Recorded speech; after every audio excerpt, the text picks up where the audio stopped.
Hello दोस्तों, आपका स्वागत है आपके चैनल स्टडी पॉइंट 199 पर।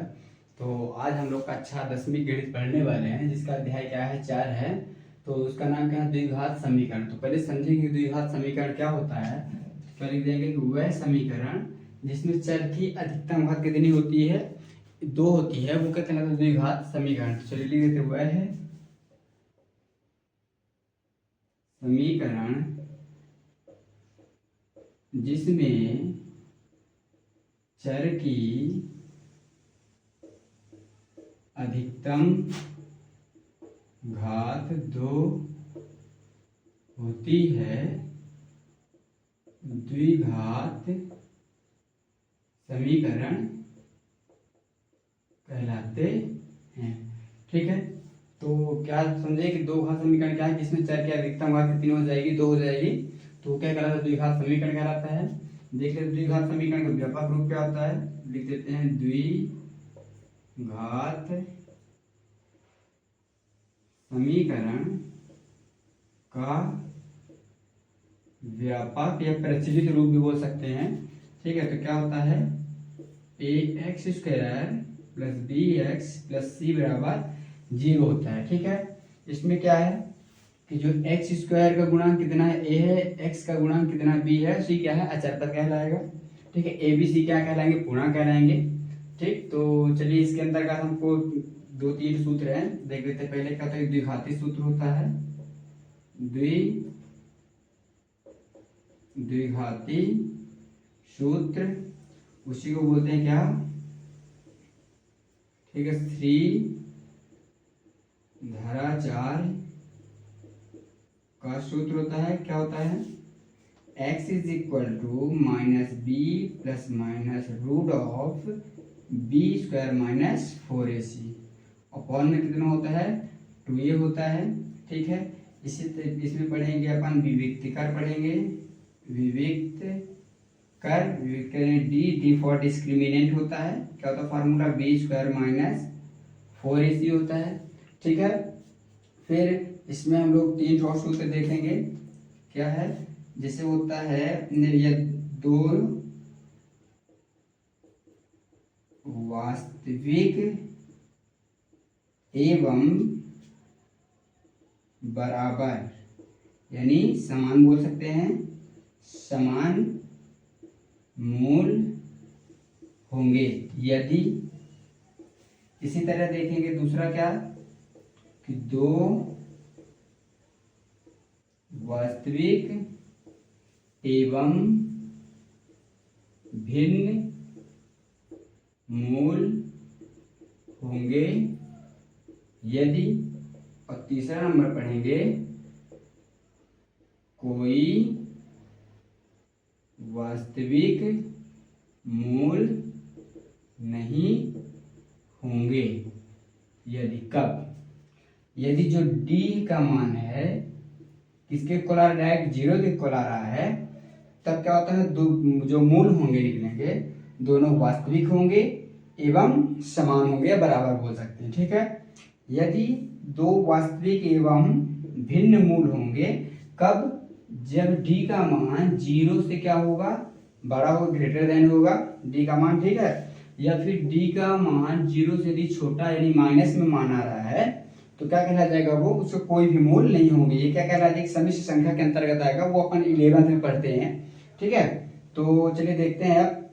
अब यहाँ देखिए वास्तविक मूल है, वास्तविक का मतलब यहाँ क्या हो जाएगा, वास्तविक मतलब होता है कि जिन संख्याओं को हम लोग संख्या रेखा पर निरूपित कर सकते हैं, वो वास्तविक संख्याएं कहलाती हैं। ठीक है, तो ये फार्मूले हैं, तो लिख लीजिए। तो फिर अब अगला क्वेश्चन देखते हैं अपन। चलिए 4 देखते हैं, क्या बोला इसमें, कि जांच कीजिए कि क्या निम्न द्विघात समीकरण है कि नहीं है। तो इसमें 7-8 क्वेश्चन है, तो इनको देखेंगे अपन। ठीक है, तो द्विघात समीकरण मतलब अगर हम इनको सॉल्व करेंगे, ठीक है, अगर किसके रूप में आ गया, ax² plus bx plus c बराबर 0 के रूप में आ गया है, मतलब ये द्विघात समीकरण है, नहीं तो फिर नहीं होंगे। तो चलिए देखते हैं, यहाँ लिखा ax प्लस a का होल स्क्वायर है, तो हम पहले इसका होल स्क्वायर तोड़ेंगे। ठीक है, तो क्या हो जाएगा, इसका होल स्क्वायर हो जाएगा x² प्लस 2x +1 हो जाएगा। ठीक है, इसका कितना हो जाएगा, 2 का गुणा x में तो 2x हो जाएगा, 2 तिहाई 6 एक्स स्क्वायर हुआ, ये 2x आ जाएगा +1। ये यहाँ से देखिए प्लस का है, इस बार का में आ जाएगा माइनस में आ जाएगा, माइनस का में आ जाएगा प्लस में, बराबर 0 आ जाएगा। तो कितना बचेगा एक्स स्क्वायर। ठीक है, ये से ये कट जाएगा तो कितना बचेगा यहाँ से अपने पास प्लस का 7 बचा, बराबर कितना आ जाएगा 0।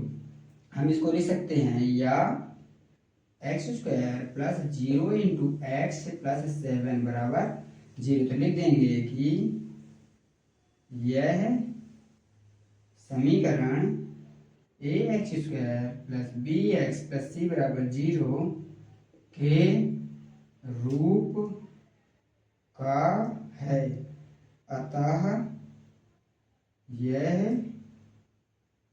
द्विघात समीकरण है। ठीक है, ये आ जाएगा, ये पहला हो चुका है। दूसरा देखते हैं, ये पहले का पहला है, दूसरा देखते हैं।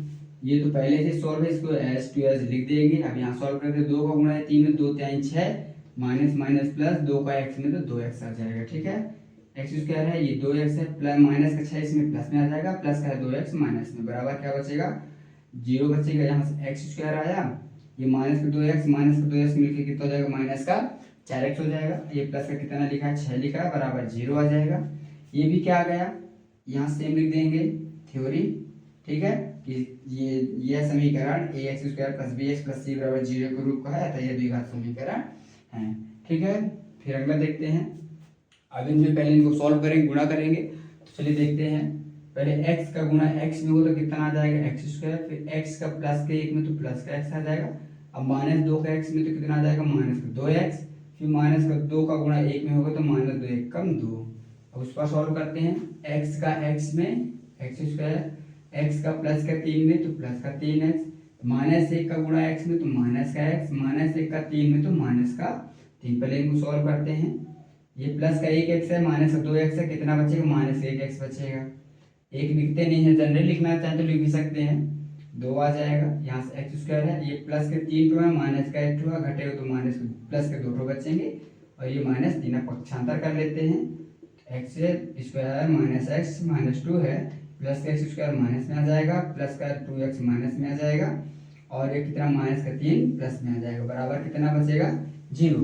ये एक्स स्क्वायर से एक्स स्क्वायर कट जाएगा, ये माइनस का 1x माइनस का 2x मिलकर माइनस के 3x, ये कितना माइनस का 2 है प्लस का 3 है, घटेगा तो कितना बचेगा 1 बराबर 0।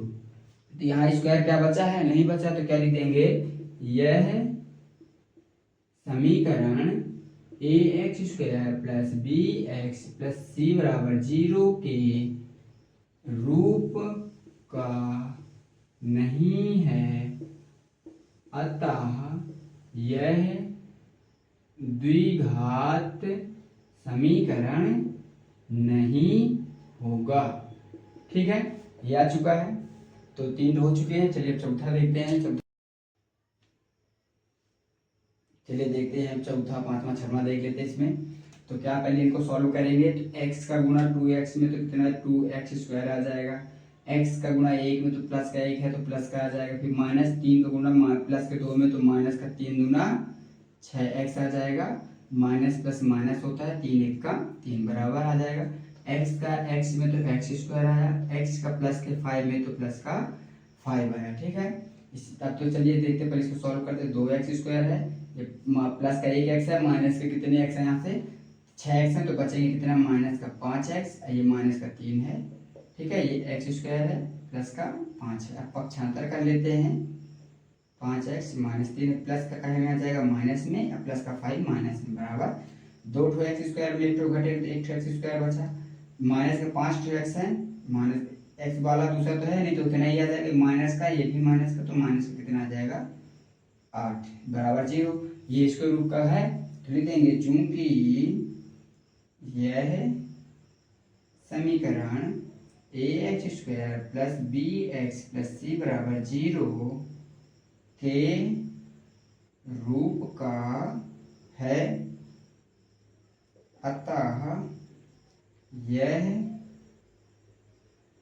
द्विघात समीकरण है। ठीक है, तो आ चुका चौथा। पांचवा देखते हैं, चलिए फिर वही सेम है क्वेश्चन, मल्टीप्लाई कर देंगे।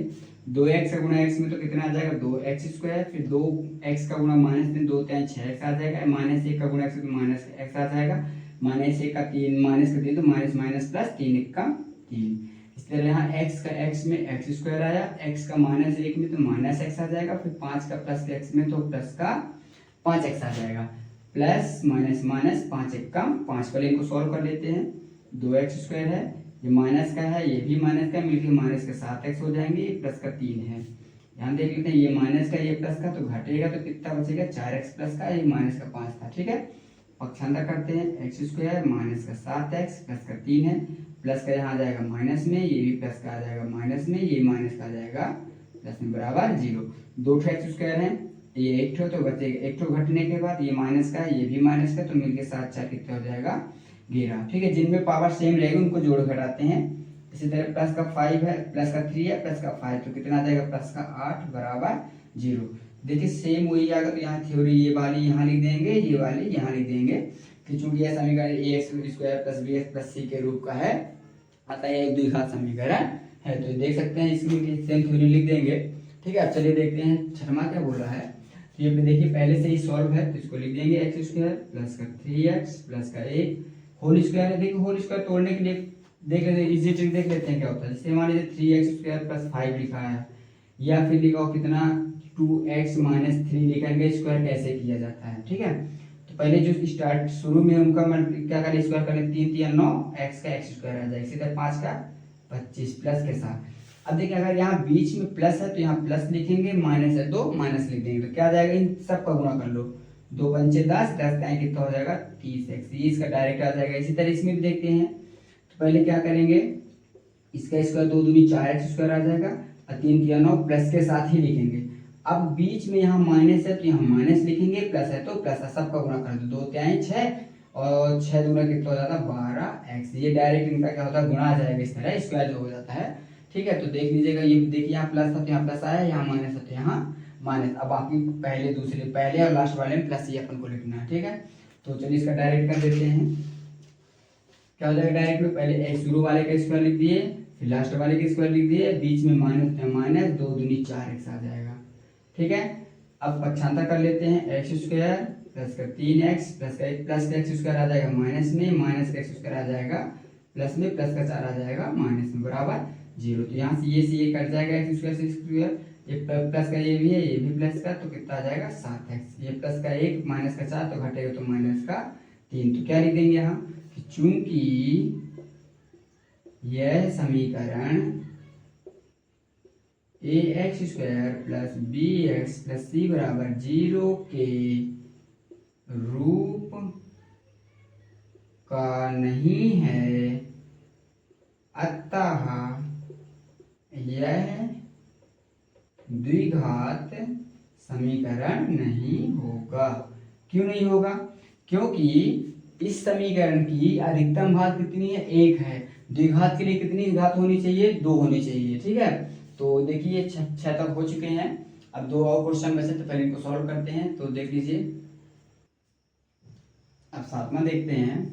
तो यहाँ लिखा है x + 2 का होल क्यूब, तो फार्मूला यहाँ लगा देंगे तो ये थोड़ा इजी हो जाएगा। ठीक है, तो यहाँ लिखते हैं a + b का होल क्यूब के रूप का, तो क्या होता है formula, a³ + b³ + 3a² + 3ab², ये होता फार्मूला।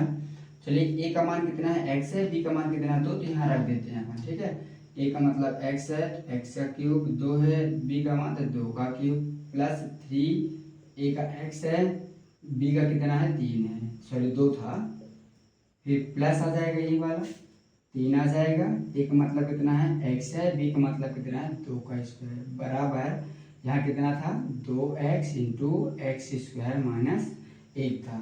अब देखिए इसको सॉल्व करते हैं, x³ को x से रहा आएगा, x³ भी 2 का क्यूब 8 होता है, फिर 2 3 6 x² आ जाएगा यहाँ से।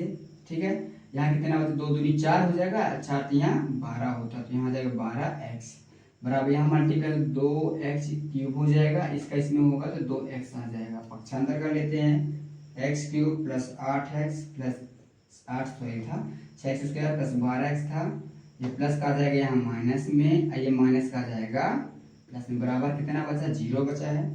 देखिए यहाँ एक ठो एक्स क्यूब यहाँ दो ठो थे, यहाँ एक्स क्यूब बचेगा माइनस एक ठो एक्स क्यूब बचेगा, स्क्वायर वाला ये था, इसको लिख दिए सेम।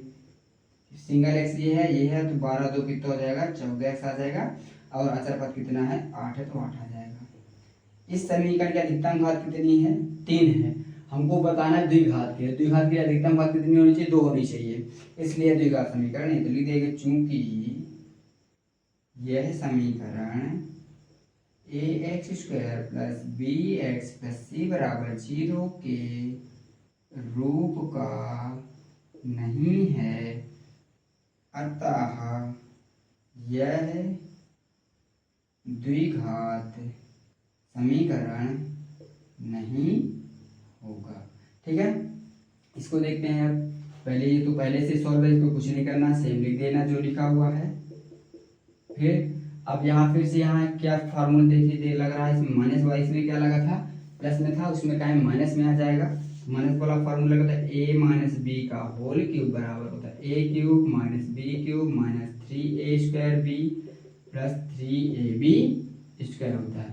ए का मतलब कितना है, एक्स है, बी का मान कितना है, 2 है। चलिए हम मान रखते हैं ए का है एक्स, एक्स क्यूब आ जाएगा, माइनस है बी का है 2 तो 2 का क्यूब आ जाएगा, फिर माइनस है 3a का है x तो x का स्क्वायर, b का है 3 2 था 2 लिख दिए, फिर प्लस 3 आ जाएगा, a का है x, b का है 2 का स्क्वायर आ जाएगा। ठीक है, चलिए इसको सॉल्व करते हैं।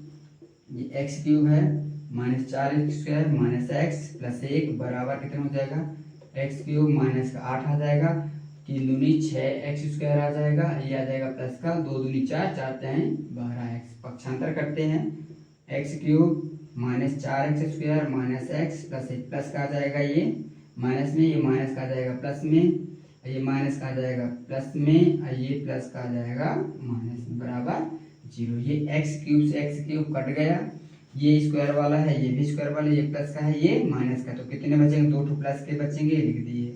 ये माइनस का 12x माइनस का 1x मिलकर माइनस के 13x प्लस का 8 प्लस का 1 मिलकर प्लस का कितना हो जाएगा, 9 बराबर 0।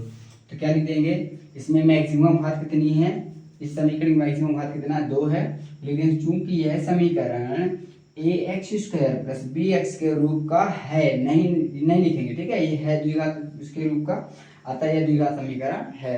तो पहले के पूरे पार्ट्स कंप्लीट हो चुके हैं। अब चलिए नेक्स्ट क्वेश्चन देखते हैं।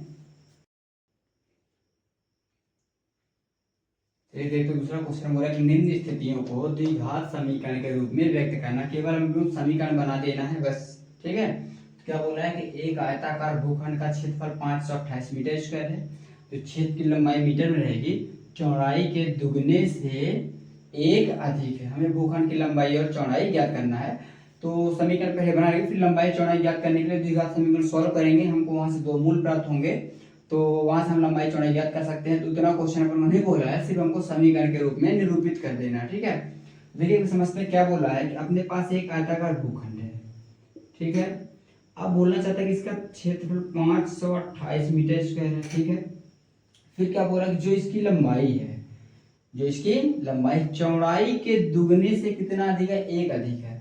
तो अगर हमको चौड़ाई पता हुई तो उसका दुगना करके 1 जोड़ जाएगा, और मान लीजिए चौड़ाई अपने पास 10 है, 10 का दुगना 20, 20 में से 1 अधिक कितना हो जाएगा, 21 क्या हो जाएगी इसकी लंबाई, जो कि अपने को अभी दिया नहीं है, हमको मानना पड़ेगा। तो मान अगर हमको चौड़ाई पता था तो हम लंबाई निकाल पाएंगे। तो पहले क्या माना आयताकार भूखंड है जो उसकी चौड़ाई कितना है, x मीटर है, तो लंबाई कितना हो जाएगी, इसका दुगना, x का दुगना 2x, और उससे उसमें 1 जोड़ देते, 1 अधिक बोला ना, ये आ जाएगी इसकी लंबाई। चलिए हम माना लिखे, माना आयताकार भूखंड की चौड़ाई बराबर कितना दिया है, कितना माने अपन को, x मीटर मानी है, तो लंबाई कितना मिलेगा अपन को, तो लंबाई अपन को मिल जाएगा 2x प्लस 1 मीटर। ठीक है, आप देखते हैं प्रश्न क्या बोलना चाहता है, प्रश्न अनुसार हमको क्षेत्रफल कितना दिया है, लिख देते हैं, आयताकार भूखंड का क्षेत्रफल फल दिया गया है 528 मीटर स्क्वायर दिया हुआ है, ठीक है। अब आयताकार है तो आयत का क्षेत्रफल क्या होता है, लंबाई गुणे चौड़ाई। तो लंबाई कितना है, ये है, चौड़ाई कितना है, ये है।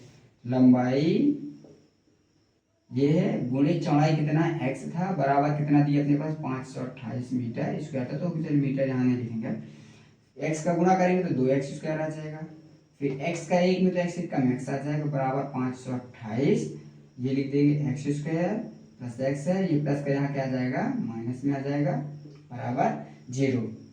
ठीक है, तो लिख देंगे अतः यह समीकरण आयताकार भूखंड की लंबाई एवं चौड़ाई को संतुष्ट करेगा। ठीक है, ये आ गया। हमको समीकरण बनाने के लिए बोला, समीकरण बना चुके हैं पहले का, दूसरे का पहला हो चुका है। ठीक है, अगर हमको लंबाई चौड़ाई यहाँ ज्ञात करना है, ये ना बोल के सिर्फ इतना बोलता तो फिर इस द्विघात समीकरण को अपन सॉल्व कर देते, इसके दो मूल निकलते, तो उनमें से देखते कौन सा मूल इसमें एक मूल एग्जिस्ट कर रहा है, कौन सा सही है, उसके हिसाब से लंबाई चौड़ाई अपन ज्ञात कर लेते। जो कि अभी नहीं बोला है तो नहीं कर रहे हैं, आगे देखेंगे।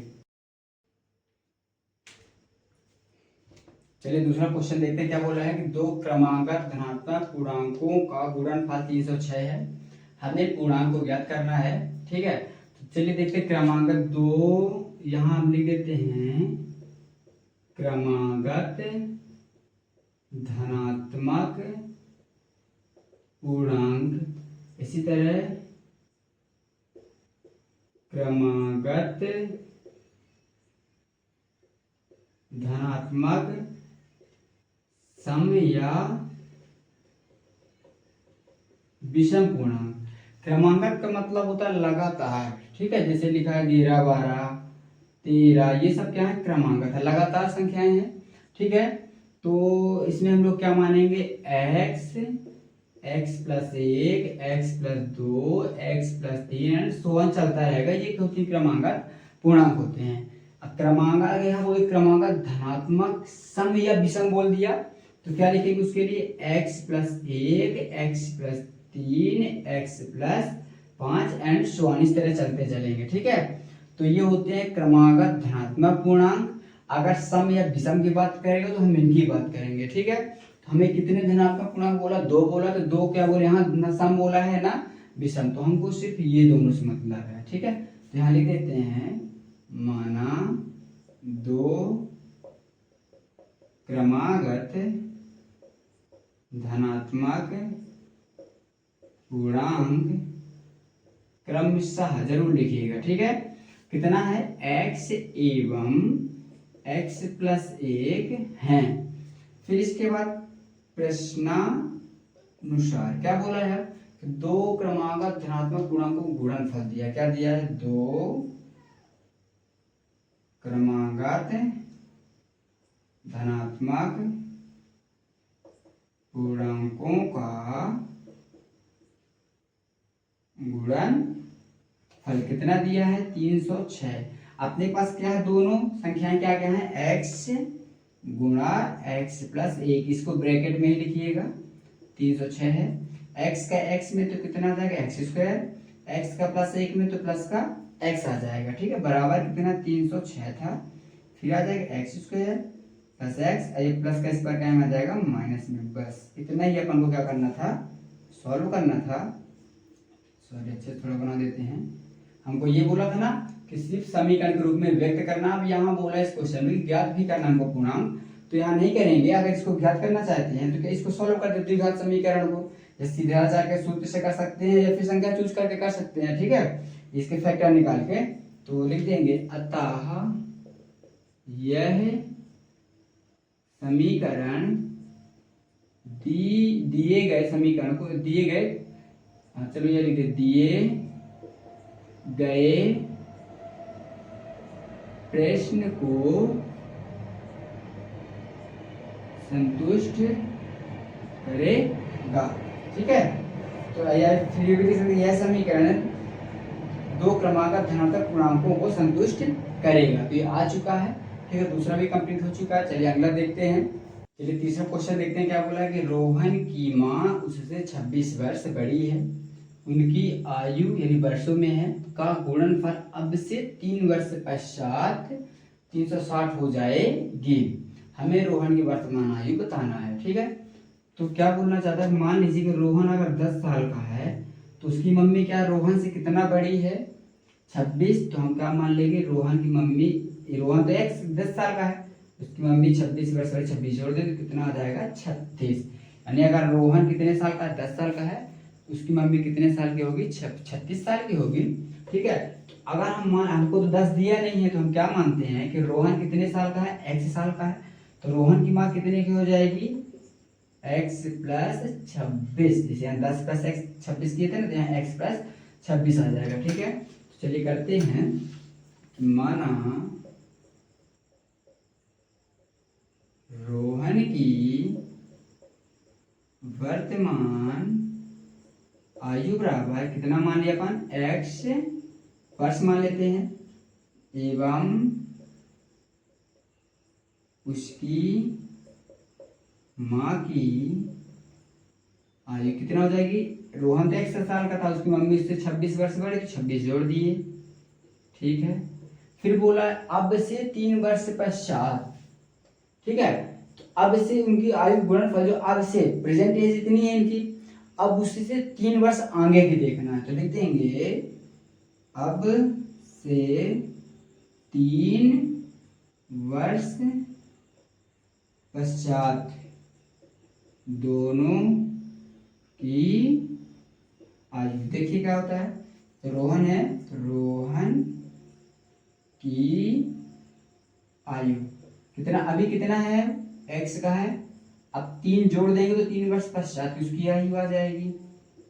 जैसे अभी वहां 10 मायने थे, 10 से 3 अधिक और कर दो तो कितना हो जाएगा, 13 साल का हो जाएगा। इसी तरह उसकी माँ की आयु बराबर कितने के थे, अभी x प्लस 26 की थी, उसमें 3 अपन जोड़ दिए तो कितना बच जाएगा, x प्लस 29 वर्ष की हो गई। अब इनका गुणनफल कितना दिया है, 360 दिया है। अब यहाँ लिख देंगे क्या, प्रश्नानुसार, ठीक है। तो गुणनफल हमको दिया है, गुणनफल दोनों की आयु को गुणनफल यह लिख देते 3 वर्ष पश्चात, 3 वर्ष पश्चात दोनों की आयु का गुणनफल कितना दिया, 360 दिया, ये लिख दिए हैं। तो क्या क्या है, 3 वर्ष पश्चात रोहन को x प्लस 3 है, उसकी कितना है, x प्लस 29 बराबर कितना आ जाएगा, 360। इसको सॉल्व करते हैं, x का x में मल्टीप्लाई, x स्क्वायर, x का 29 में 29x, फिर 3 का x में तो 3x प्लस 29 कितना हो जाएगा, 87 हो जाता है, बराबर कितना 360 था। इसको सॉल्व करते हैं, x स्क्वायर 29 3 कितना हो जाएगा 32, प्लस का 87 है, प्लस का 360 माइनस में आएगा, बराबर कितना आ जाएगा 0। x स्क्वायर प्लस 32x, यहाँ माइनस कर देंगे, माइनस संख्या बड़ी तो माइनस का चिन्ह आएगा, 0 में 7 गया 3, यहाँ बचेगा कितना 15 में 8 गया 7, यहाँ बचेगा 2 बराबर 0। तो यह समीकरण जो है दो रोहन की आयु को संतुष्ट करेगा। तो क्या लिख देंगे, अतः यह समीकरण रोहन की वर्तमान आयु को संतुष्ट करेगा। ये हो चुका है, तीसरा भी हो चुका है, ठीक है। चलिए अब नेक्स्ट देखते हैं चौथा। चलिए देखते हैं चौथा क्वेश्चन। बोला कि एक रेलगाड़ी 480 किलोमीटर की दूरी समान चाल से तय करती है, यदि इसकी चाल 8 किलोमीटर प्रति घंटा कम होती है तो वह उसी दूरी को तय करने में 3 घंटे अधिक समय लेती है। रेलगाड़ी की चाल ज्ञात करना है। तो देखते हैं क्या होता है। देखिए मान लीजिए कि यहाँ से यहाँ कोई बिंदु है, यहाँ से यहाँ तक कितनी डिस्टेंस है, 480 किलोमीटर है, और इसको तय करने में उसको कितना समय लग रहा है अभी हमको नहीं बताया है, ठीक है। अब अगर हम चाल जितना भी लग रहा है, तो अगर उसमें चाल मान लीजिए कितना चाल लग रहा है, अभी अपन चाल कितनी उसकी 10 किलोमीटर प्रति घंटा है। अगर इसमें हम 8 कम कर देते हैं 2 किलोमीटर प्रति घंटा हो जाएगी। तो जितना समय यहाँ से यहाँ तक ली थी दूरी तय करने में 4 कम करने से पहले उससे 3 घंटे और अधिक समय लेगी। ये क्वेश्चन यहाँ से बोलना चाहता है। ठीक है, चलिए मान लेते हैं। तो हमको रेलगाड़ी की चाल ज्ञात करना, तो पहले मान लेते हैं कि माना रेल गाड़ी की चाल बराबर कितना मान लेंगे x किलोमीटर प्रति घंटा, और हमको दूरी दिया गया है 480 किलो। समय के साथ चली गई जो दूरी होगी वो चाल कहलाएगी, और जिसमें समय का कोई वो नहीं रहेगा वो क्या आ जाएगी, अपनी दूरी आ जाएगी। ठीक है, दूरी कहलाएगी। तो हमको पता है कि समय बराबर होता है दूरी बटे चाल, या वेग लिख देते हैं। ठीक है, समय दूरी बटे चाल। पहले देखते T1 के लिए देखते हैं। पहले दूरी कितनी थी 480 किलोमीटर, चाल कितना है x है। एवं दूसरी कंडीशन बोली गई थी कि यदि हम चाल को T2 आ जाएगा, ये दूसरा समय, दूरी तो उतनी ही है, अगर हम लोग चाल को कम कर दिए कितना 8, तो अब देखते हैं तो 3 घंटे अधिक समय लेती उसी दूरी को तय करने में। किस दूरी को 480 किलोमीटर जो था। ठीक है, तो यहाँ लिख देंगे प्रश्नानुसार 480 बटे x माइनस 8 है बराबर 480 बटे x था। अगर हम चाल कम कर देते हैं तो ये समय 3 घंटा और बढ़ जाता है। ठीक है, ये बोलना चाहता है यहाँ से।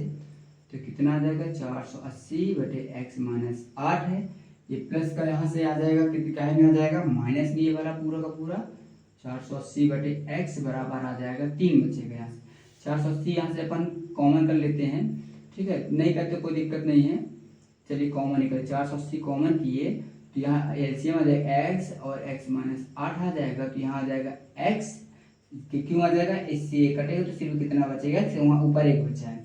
इसी तरह x x कटेगा तो यहाँ बचेगा x माइनस 8 बचेगा, यहाँ बड़ा वाला ब्रैकेट लगा देते हैं, बराबर 3 आ जाएगा। ठीक है, फिर इसके बाद देखिए यहाँ से 3 से 1 कट भी जाएगा, 3 एक कम 18 कितना आ जाएगा 160। अब ऊपर सॉल्व करते हैं, 160 है ये, कितना आ जाएगा x से, तो x आ गया, minus plus minus minus minus plus बटे कितना आ जाएगा x स्क्वायर, फिर माइनस का 8x बराबर कितना है 1 बचा वहाँ पास। ठीक है, अब देखिए ये प्लस माइनस कट जाएगा, बटे में उस पार गुणे में चला जाएगा, तो यहाँ बचेगा 160 गुणे यहाँ बचेगा कितना 8 बचा है, ये प्लस को वहाँ माइनस में चला गया है। ठीक है, तो यहाँ गुणा करेंगे 0, 8 छंग 48 की 8, यहाँ से 4 आ जाएगा, 8 एक कम 8, 8 4 12 बराबर कितना है x स्क्वायर माइनस 8x लिख देंगे, 8 इतना प्लस को उस पार काम चला जाएगा माइनस में, बराबर 0। यह समीकरण रेलगाड़ी की चाल को संतुष्ट करेगा, तो लिख देंगे अतः यह समीकरण रेलगाड़ी की चाल को संतुष्ट करेगा। तो ये हो चुके हैं। अगर वीडियो अच्छी लगे, अगर क्वेश्चन समझ में आए तो वीडियो को लाइक और सब्सक्राइब जरूर करिए मेरे चैनल को, और ऐसे ही नई वीडियो पाने के लिए चैनल से आप जुड़े रहिएगा। ठीक है।